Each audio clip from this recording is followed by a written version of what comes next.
Salut à tous, on se retrouve pour une présentation de la 3e édition d'Arkham Horror. Sans rentrer dans les détails du scénario que j'ai mis en place, qui est le scénario Approach of Azoth. Approach, c'est mieux. On voit que ici c'est marqué Starting Space, nos investigateurs démarrent à la station, à la gare en fait, à la train station. On voit que sur le plateau, nous avons ce qu'on appelle des Doom Tokens, voilà, qui sont ici. Il y en a un sur chaque lieu, ça a été mis sur la carte ici. Et en plus, on a tiré un au hasard en prenant la dernière carte du deck d'événements qui se trouve ici. Et ça a été placé à Arkham Advertiser.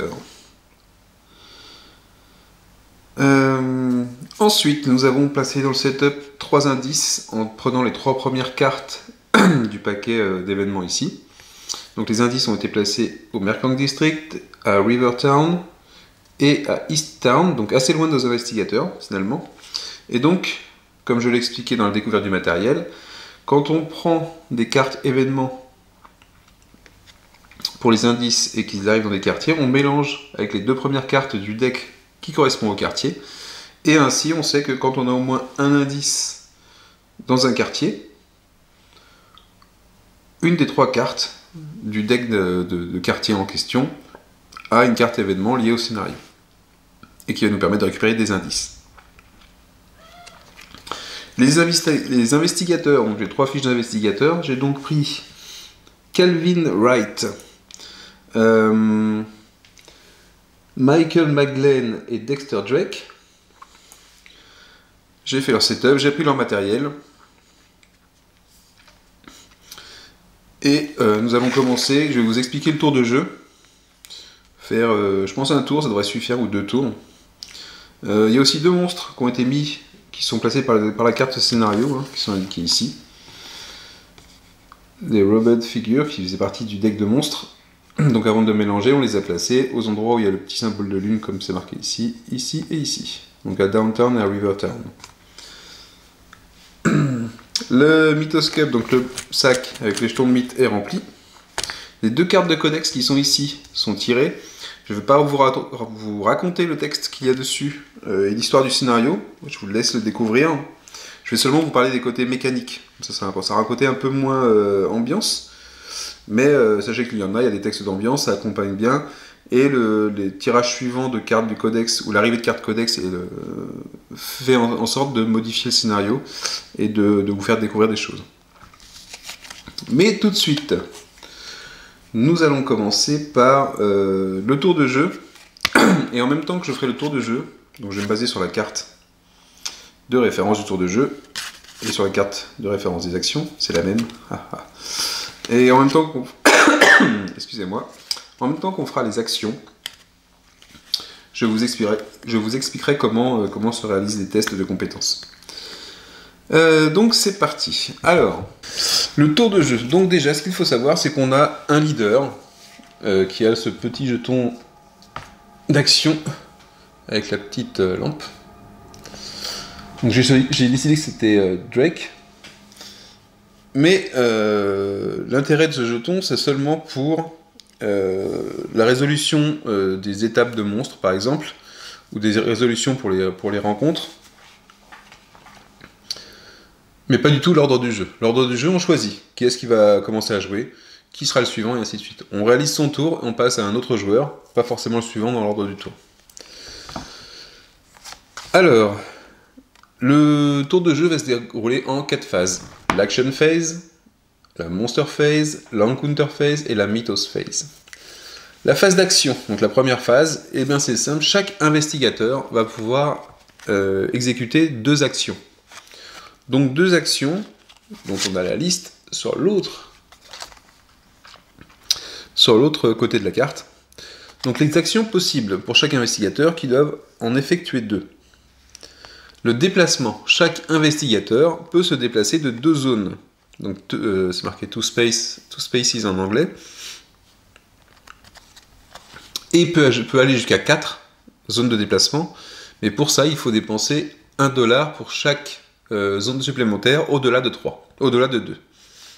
Donc par exemple, si je décide d'aller de vouloir me rapprocher des indices, par exemple, donc d'obtenir ici, je peux faire un déplacement normal. Je peux décider que, et d'ailleurs je retourne son jeton, que Calvin Wright, il va se déplacer pour sa première action de 2 zones. Donc je peux me rendre sur cette zone-là pour essayer de éventuellement retirer le Doom Token. Ou je peux me rendre ici. Et si je veux me rendre ici, ça ferait 1, 2 et 3. Il faudrait que je paye $1, comme si je prenais le taxi, pour avancer d'une case en plus. Et ce jusqu'à 4.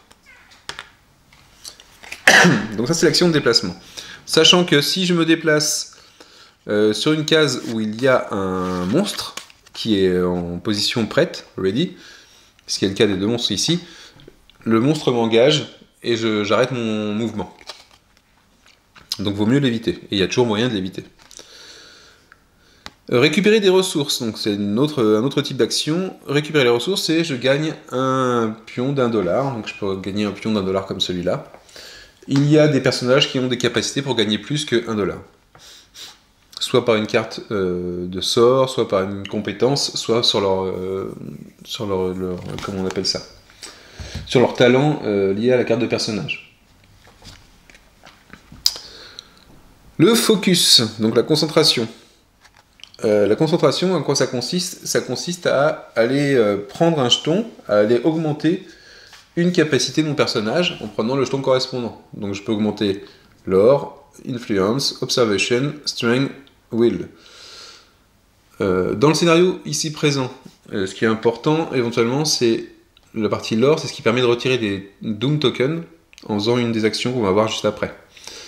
L'observation, c'est ce qui permet de mettre des pions indices qu'on aurait récupérés sur la carte de scénario. C'est un intérêt, et ça c'est lié à ce qui est marqué sur les cartes de codex. La force pour les combats. La volonté et l'influence, ça peut être pour des tests pendant le jeu. Les autres aussi, mais voilà.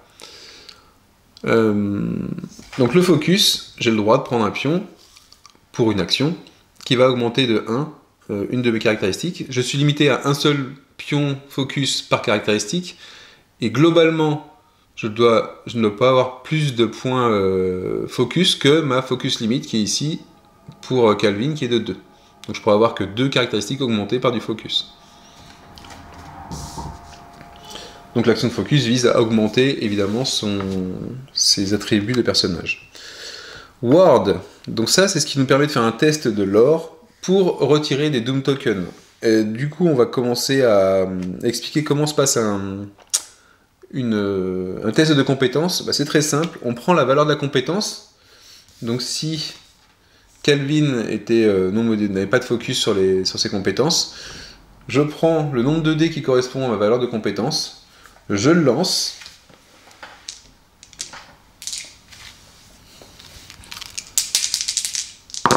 et pour tout résultat 5 et 6, c'est un succès. Donc ici j'aurai 2 succès.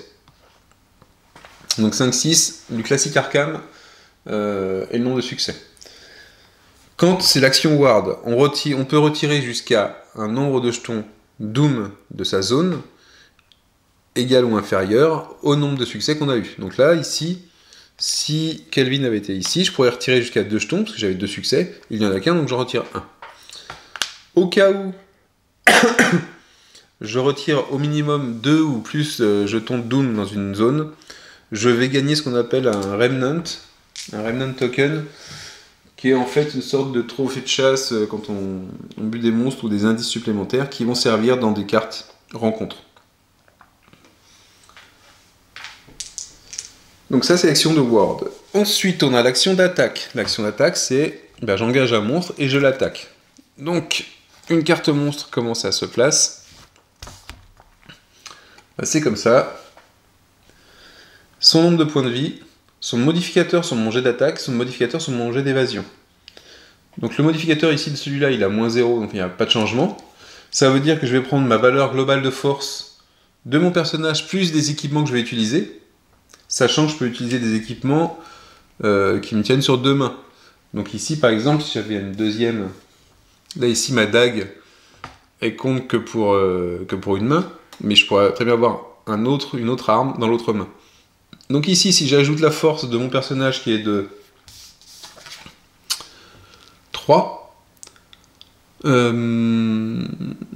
j'ai pas vu que la Spirit Dagger pouvait m'augmenter aussi mon lore pour le Ward Action. Donc très important à prendre en compte. Donc j'ajoute le point de force, ça fait 5. Ça veut dire que je vais lancer 5 dés, il n'y a aucun modificateur, sinon je devrais déduire le nombre de dés de ce que je dois lancer. Et je lance les dés, 5, 6, ça fait des succès, chaque succès est une blessure. Sauf s'il y a une règle particulière ici. Dès que j'atteins le nombre de blessures du monstre, il est éliminé. S'il y a un texte de reward, donc de récompense, je gagne la récompense. Et la carte de monstre est défaussée sur le dessus du paquet de monstres. Sachant que quand on fait spawner, apparaître un monstre, on le prend du dessous du paquet. Donc rien de nouveau, d'innovant dans la façon de tester les compétences, hein, c'est du déjà vu. Mais voilà comment ça se passe. L'action d'évasion, c'est ce qui va vous permettre de ne pas combattre un monstre parce que vous pensez que vous n'aurez pas à le tuer tout de suite. Et c'est ce qui permet de se désengager d'un monstre. Donc l'évasion, c'est un test d'observation modifié, comme on l'a vu aussi, donc pas par cette compétence-là, mais par l'autre. On lance le nombre de dés qui correspond à notre observation, plus d'éventuels bonus liés à nos cartes, et il faut faire au moins un succès.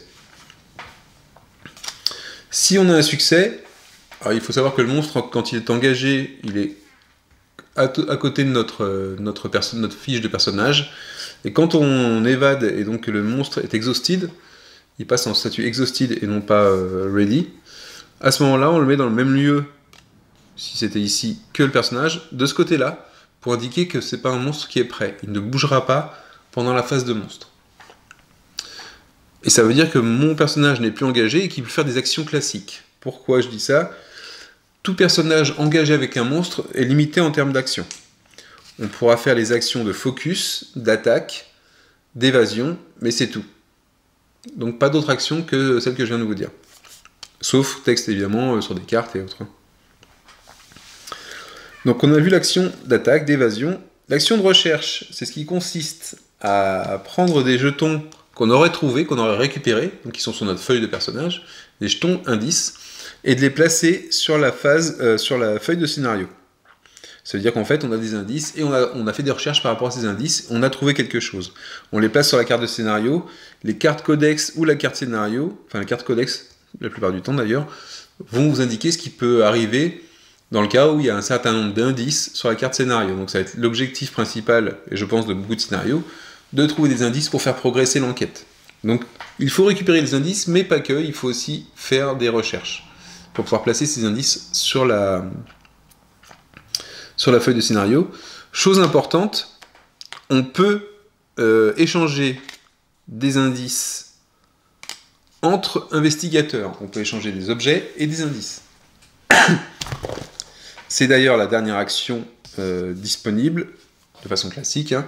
L'échange. On échange n'importe quel nombre de possessions avec d'autres investigateurs, y compris les indices. Donc il faut que les investigateurs soient dans la même zone. Pas dans le même quartier, hein, dans la même zone. Et en plus de ça, vous avez les cartes investigateurs qui ont des actions disponibles sur elles, des cartes éventuellement d'équipement ou autres qui ont des actions. Les cartes codex ont potentiellement des actions. Alors, je vais voir s'il y en a ici. Là, il n'y en a pas. Donc voilà les actions disponibles pendant la phase d'action des joueurs. Chaque joueur va faire 2 actions. Une fois que ce sera terminé, donc au fur et à mesure qu'on fait les actions, pour se le rappeler, on a le petit jeton qui est du côté disponible, et puis une fois que c'est fait, hop, on passe de ce côté-là. Une fois que les 3 investigateurs, enfin les investigateurs ont fait leurs actions, on passe à la phase de monstre. Donc la phase de monstre, c'est assez simple. On regarde tous les monstres qui sont du côté actif sur le plateau de jeu. Donc ceux qui sont de ce côté-là, et non de ce côté-là. Ça, c'est le côté exhausted, ou non actif. Et on va les déplacer. Pour commencer, on va les déplacer en fonction de leurs règles de déplacement qui dépendent du type de monstre. Donc on a les monstres de type Hunter, qui vont chasser des proies, ceux qui patrouillent et ceux qui restent en place. Donc par exemple celui-là, à la phase de monstre, il y a marqué de bouger vers l'unstable space. Alors l'unstable space, je l'ai dit dans la découverte des composants, c'est la zone qui est indiquée par un petit marqueur, ici, hop là, par un petit marqueur de Doom. Donc ici serait l'Arkham Advertiser. Donc lui, il peut se déplacer jusqu'à 2, c'est marqué ici, son mouvement. Donc il irait vers cette zone-là, et il ferait 1, 2, il arriverait ici. S'il y a un investigateur, il l'engage, à ce moment-là on placerait la carte, si Calvin était là, on placerait la carte ici, on le met de n'importe quel côté là, mais c'est mieux de ce côté-là. S'il n'y a personne, bah, il reste ici. Et on fait ça pour tous les monstres qui sont prêts. Ensuite, les monstres qui sont engagés effectuent un combat contre l'investigateur. Là, le combat, vu que l'attaque, c'est nous qui la faisons et qui ne répondent pas. Là, cette partie-là, c'est qu'ils font des blessures aux investigateurs. La partie basse de la carte, ici, il y a marqué, vous voyez, il y a le petit symbole de blessure. Il peut y avoir des symboles de folie aussi. Ou d'horreur, ce qu'on appelle d'horreur. Donc, on subit les dégâts. Avec des cartes d'équipement, on peut réduire ça. On peut placer des dégâts sur les cartes d'équipement ou sur des alliés, comme on fait souvent dans les jeux d'Arkham. Et une fois que ça s'est fait, bah, tous les monstres qui étaient exhausted et qui n'ont pas tourné en fait à ce tour-ci, on les remet en partie ready, qu'on les retourne. Donc s'ils étaient comme ça avant le tour des monstres, et donc ils n'ont pas bougé, ils n'ont rien fait, on les remet comme ça, et voilà. Ça met fin à la phase des monstres. Ensuite, on fait la phase de rencontre, l'encounter phase. Alors l'encounter phase, c'est quoi ? Pour tous les investigateurs qui ne sont pas engagés avec un monstre. Et là, c'est important, c'est que si vous êtes engagé avec un monstre, vous n'avez pas de phase de rencontre. Sauf certains monstres qui vous laissent le faire, mais c'est précisé sur leur carte. Et c'est plutôt rare. Donc dès que vous êtes engagé avec un monstre, et que si pendant la phase d'attaque, vous n'avez pas réussi à le tuer, et que lui vous a fait des dégâts, vous n'avez pas de phase de rencontre. Et la phase de rencontre, c'est là où en fait il vous arrive les petites péripéties du quartier, à savoir, si vous vous trouvez sur une... si on se trouve sur une zone, si Calvin était à Unvisited Isle au moment de la phase de rencontre, et qu'il n'y a pas de monstre, qu'il n'est pas engagé avec un monstre, on tire une carte qui correspond au quartier, donc ici serait Mercant District. On tire la première carte, qui, on ne le sait pas encore, potentiellement est soit une carte du quartier, donc on va aller lire la partie qui correspond à ma zone, soit une carte événement du quartier dans lequel je pourrais peut-être récupérer un indice. Donc si je la retourne, là je vois qu'il n'y a pas d'indice, donc c'est une carte normale, il n'y a pas non plus marqué de scénario ici, c'est une carte du quartier. A priori, celle-là ne me fera pas récupérer l'indice, mais on a quand même, pour la partie, vous voyez qu'il y a 3 parties, parce qu'il y a 3 zones dans le quartier, on lit la partie qui correspond à notre lieu, on résout les compétences s'il y en a, on fait ce qui a marqué. Parfois, on va gagner des choses même sans faire de test de compétences, ça peut arriver. Donc on lit bien le texte, tout ce qui peut arriver. Une fois que c'est fait, on défausse la carte, on la met à la fin du deck de quartier. Si jamais c'était une carte événement, on fait la même chose, on résout la partie qui correspond à notre lieu. Peut-être qu'on récupérera l'indice, ou peut-être pas. Et ça met fin à notre phase de rencontre pour le personnage. On fait ça pour tous les personnages qui ne sont pas engagés. Donc on le fait normalement dans l'ordre, depuis le leader jusqu'aux autres, pour faire la phase de rencontre. Donc c'est de ce moyen qu'on va avoir des aventures pour nos personnages. C'est la partie moins mécanique et plus narrative du jeu. Et ensuite, la dernière phase, qui est la phase très importante, c'est celle qui va modifier le jeu, qui va faire avancer le jeu vers sa conclusion, la phase de mythe. Donc la phase de mythe, c'est très simple, on a mis au début de la partie des tokens à l'intérieur, des tokens de mythe en fonction du scénario. Pour chaque investigateur, on va tirer 2 jetons, mais on va les tirer un par un pour les résoudre au fur et à mesure. Donc si par exemple, je vais dire que c'est pour notre leader là-bas, pour Drake, je tire, le premier jeton que je tire, il est blanc. Donc c'est vraiment un jeton blanc. Ça veut dire que il ne fait rien réagir, il n'y a rien qui se passe. J'en tire un deuxième, et c'est qu'un coup de chance. Ah, voilà, j'ai un petit jeton comme ça. Donc ça, c'est le jeton qui va répartir des jetons de Doom, des Doom tokens. Pour ça, en fait, je vais vous dire tous les marqueurs qui existent maintenant. Vous avez une petite tête de jeu à la fin. Et puis après, vous allez les connaître. On a Spread Doom, donc c'est celui-là. spawn monster, donc le spawn de monstres. Les lectures de titres de journaux, donc les headlines, on a un petit deck ici avec les headlines, donc on va lire ce qu'il y a dessus. Parfois les journaux vont rester avec les cartes de codex, ils auront un effet permanent, pas forcément bénéfique. Parfois ce sera un one shot, donc à voir. De nouveaux indices qui peuvent apparaître, donc on fait ce qu'on fait pour un indice, c'est-à-dire qu'on prend le jeton indice, on va prendre la première carte donc, du deck d'event, ça va correspondre à un lieu, on prend l'indice, on le place au milieu, on mélange avec les deux premières cartes du deck qui correspondent au quartier, et voilà. Le Get Burst, c'est la même chose que le Spread Doom, sauf que cette fois-ci, on prend la première carte de l'event deck, comme pour les clues, donc on va savoir où potentiellement ça pourra arriver, un Get Burst, si on le tire, et on va mettre un Doom Token sur chacune des zones du quartier en question.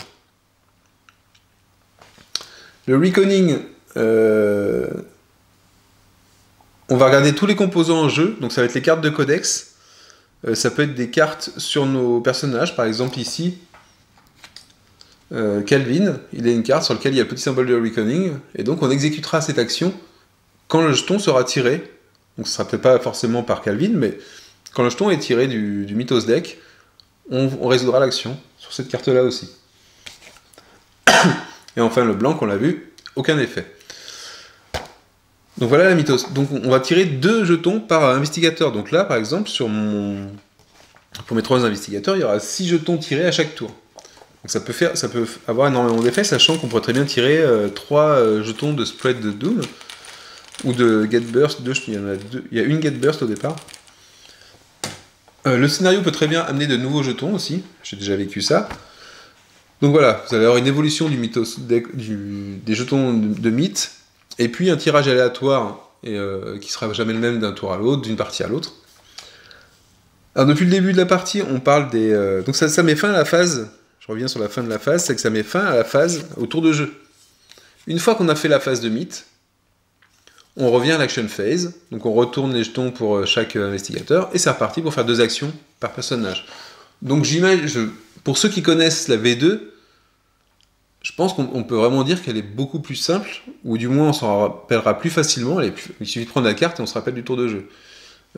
Des actions disponibles, je pense qu'elle est plus simple à se rappeler que la seconde édition, qu'elle est moins touffue en termes de règles, moins en exception, il faudra voir sur le long terme selon les cas qu'on rencontre. Mais maintenant avec la lecture, avec les livrets de référence, ça devient un peu plus simple. Mais voilà, c'est franchement une version fluidifiée du jeu. Enfin, je ne sais pas si on peut dire que c'est le même jeu en fait. Parce qu'on se retrouve sur des mécaniques un peu différentes. Le côté scénario aussi est vraiment différent. Donc ce que je voulais dire, c'est que depuis le début, on voit qu'il y a des Doom Tokens. Les Doom Tokens, il y en a qui arrivent, il peut y en avoir plusieurs. Et en fait, bah voilà, vu qu'on est scénarisé, les Doom Tokens, ils vont, et comme les jetons d'indice, les Clue Tokens, ils vont avoir une incidence sur le jeu. Voilà mes 2 cartes de codex mises au départ, au début du scénario. Donc celle-là, la carte Anomalie, elle peut être dans plusieurs scénarios. D'accord ? C'est pas vraiment lié à un scénario fixe. C'est plus lié à différents scénarios si on veut gérer les anomalies. Les anomalies, c'est quoi ? Bah, c'est ces fameux jetons, anomalies. Un peu comme si on ouvrait les portails, en fait. Comme s'il y avait un portail.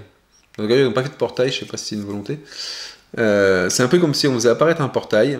À savoir qu'à partir du moment où on a une zone qui récupère un 3e Doom Token, ou que le quartier contient 5 Doom Tokens, la zone récupère un jeton d'anomalie. Donc un jeton d'anomalie, ça veut dire quoi ? Donc tout le reste reste en place. Mais un jeton d'anomalie, ça veut dire quoi ? Ça veut dire que les prochains Doom Tokens ne vont pas rentrer sur le plateau de jeu, mais vont être mis sur la carte scénario. Sur cette carte-là, ma carte scénario. Bon, en soi, ok, ça marche comme ça. Mais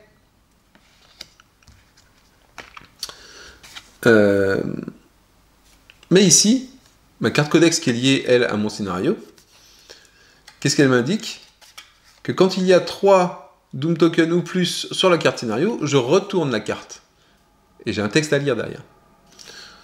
Donc ce texte à lire, il va peut-être me dire bah, rajouter des cartes du codex, ou en retirer, ou vous avez perdu, ou des choses comme ça. Donc voilà comment va se dérouler le scénario et comment va évoluer le scénario. En fonction des mécaniques un peu figées du jeu, cette mécanique-là, peut-être qu'il y en aura d'autres, mais je pense que c'est une mécanique principale, vous allez avoir le scénario qui va changer d'orientation. Donc c'est en fait en fonction de votre avancée, de vos résultats, de vos échecs, qui sont quantifiés par ces Doom tokens et ces Clue tokens, vous aurez un scénario qui va évoluer.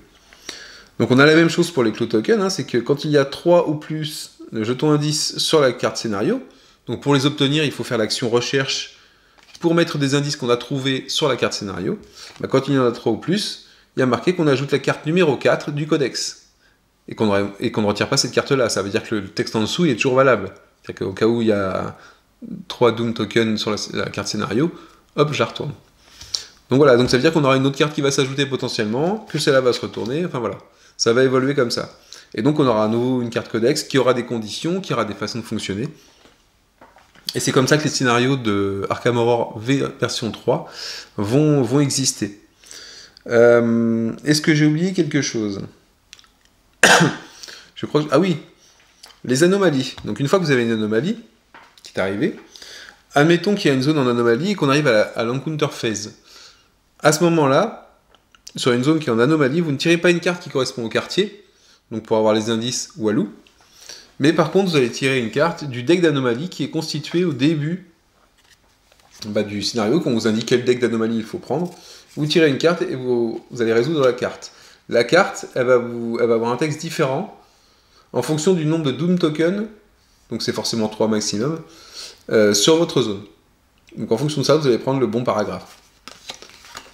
Et une fois que c'est fait, vous remettez la carte, vous défaussez la carte du deck d'anomalie. Et si je ne dis pas de bêtises, il me semble, alors je ne sais plus si c'est sur les headlines, donc les unes de journaux, ou sur les cartes anomalies, mais quand un des deux decks arrive à la fin, on perd la partie. Il faudra que je vérifie. Je ne pense pas que ce soit très important pour l'explication des règles, mais voilà. Donc, j'ai plus grand chose à dire sur la façon dont on va se dérouler le tour de jeu. De mon expérience, c'est plus fluide que l'ancienne version. Je préfère ce style de jeu au JCE, Arkham Horror, que je trouvais bon quand j'ai fait des parties, que je trouvais intéressant.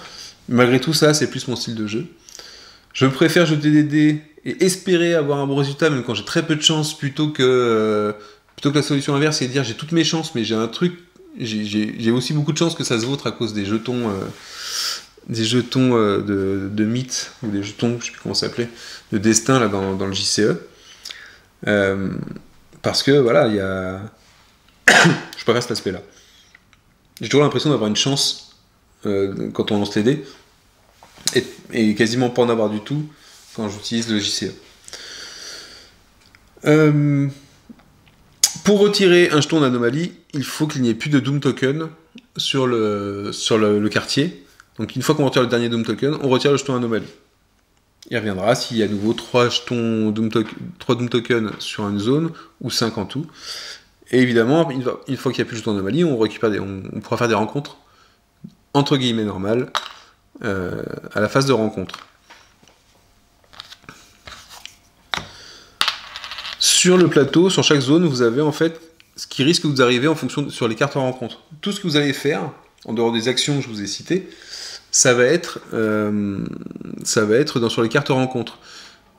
Idem pour le General Store. Donc si vous voulez aller acheter les équipements, je crois que c'est le seul endroit où vous allez pouvoir le faire. Donc ici, au General Store, parce que c'est le seul endroit où je vois le petit pistolet du symbole de la carte item. Là, vous allez pouvoir en récupérer à la Police Station aussi. Mais ici, vous allez pouvoir en acheter. Donc je pense que les cartes de rencontre de ce lieu-là vont vous permettre de faire l'action acheter. Et donc à ce moment-là, vous utilisez l'argent pour acheter les items qui sont dans le display. Si jamais vous n'achetez aucun item, parce qu'il n'y en a aucun qui vous plaît, vous pouvez défausser jusqu'à 2 cartes et les remplacer par 2 nouvelles cartes. Idem quand vous gagnez un indice, quand vous gagnez une carte objet, un item donc. Vous avez le choix entre le prendre, donc une carte avec les traits principaux, ça peut être common, ça peut être d'autres choses. Vous pouvez le prendre soit du display, des 5 cartes disponibles, soit de piocher dans le deck et de prendre la première qui correspond au trait de l'équipement que vous avez trouvé.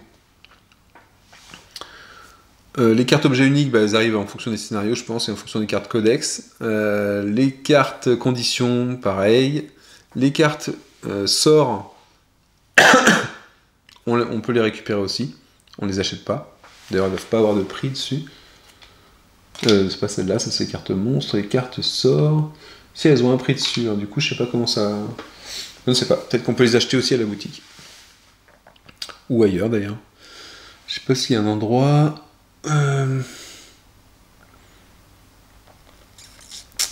Donc ici on peut récupérer toutes les lieux où vous aurez un petit icône de pistolet. C'est un lieu où vous avez possibilité de gagner des items. Donc il n'y a pas que le magasin. Par contre, c'est vrai qu'il y a un équipement qui vous plaît dans le magasin, ça vaut le coup d'aller au General Store pour essayer d'en acheter. Alors on l'a aussi ici à Independence Square.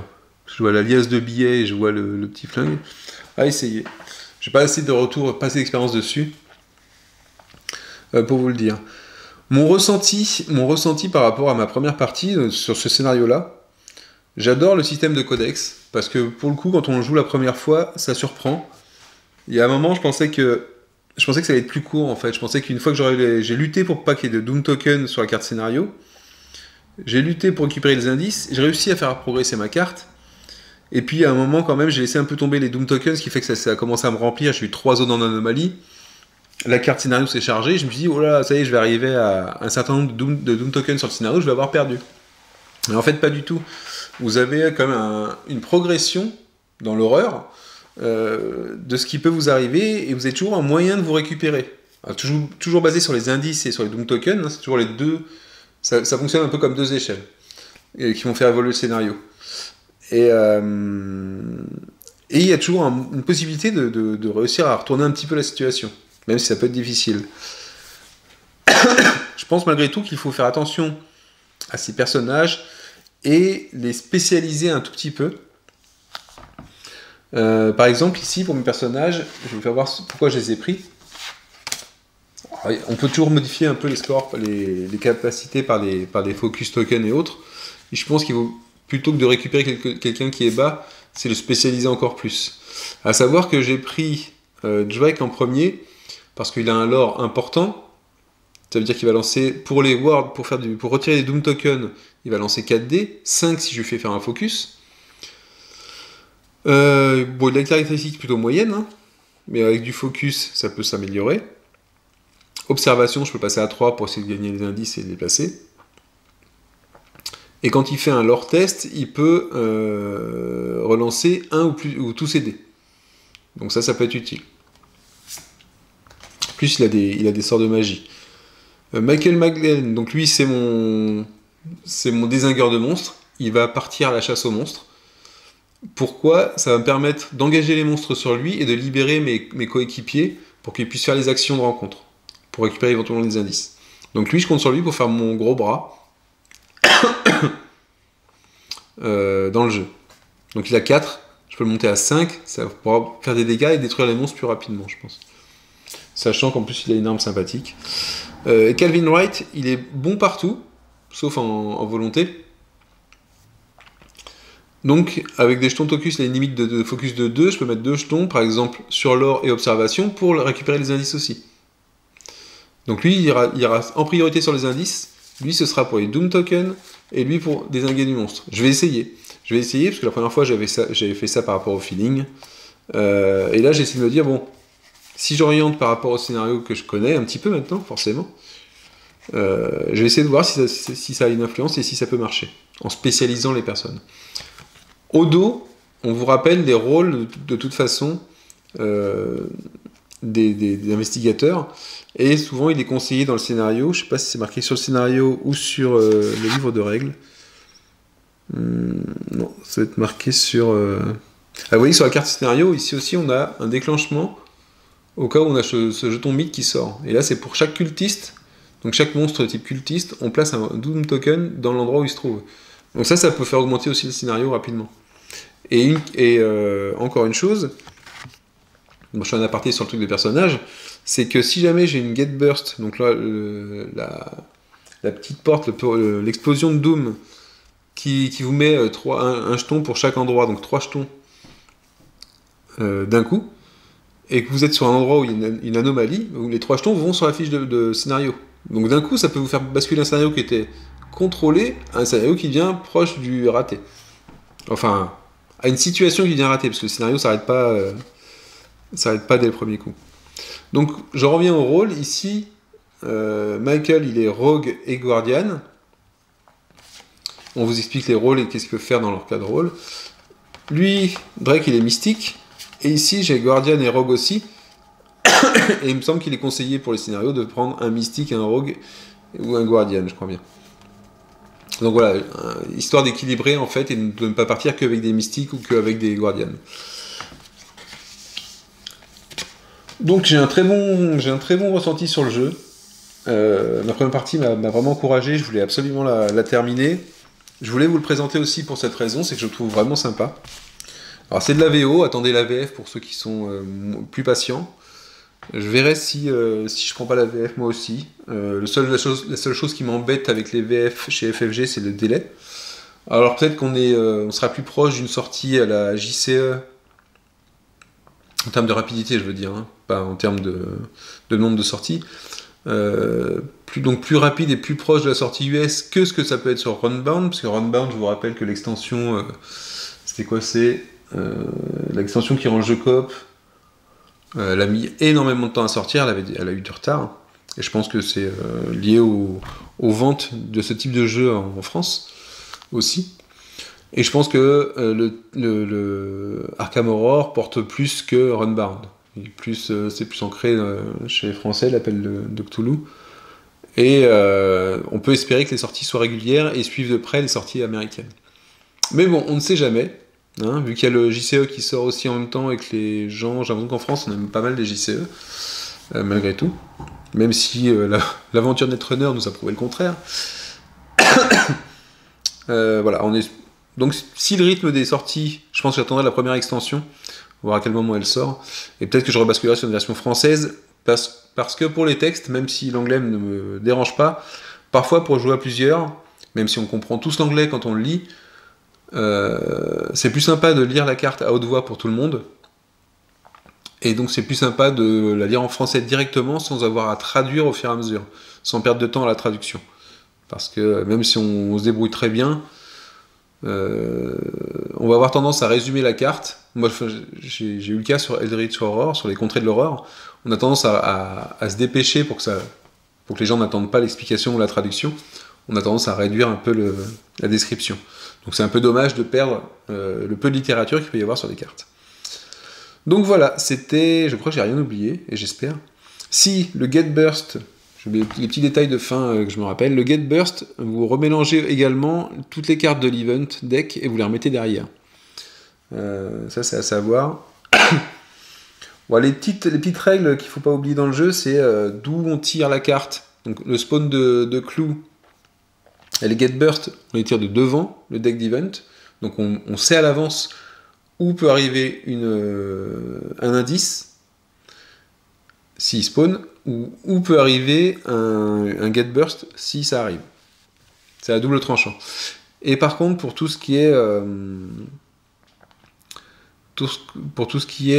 c'était pourquoi pour le spread de Doom, on le prend de derrière et on regarde la zone qui contient le Doom Token. Voilà, je pense que j'ai fait le tour. J'espère que vous avez apprécié la vidéo. J'espère que c'est audible. Je suis un peu pris en ce moment. Ça fait un mois que j'ai pas fait de vidéo à cause à cause de la crève. Moi j'aime beaucoup la version 3 d'Horror Arkham. J'aimais beaucoup la V2. C'est pas pour ça que j'y ai joué beaucoup, mais parce qu'à sortir elle était forcément moins pratique. Souvent peut-être à relire les règles, à s'assurer qu'on n'oublie rien. Je pense que celle-là sortira beaucoup plus facilement, même avec des extensions. Sauf s'il complexifie le jeu avec les extensions, on n'est jamais à l'abri. Donc voilà, Je vous souhaite j'espère que vous avez apprécié. Mettez des commentaires si vous avez apprécié. J'espère que je referai plus souvent des vidéos maintenant que ça va un peu mieux. Et je vous dis à la prochaine. Ciao, ciao.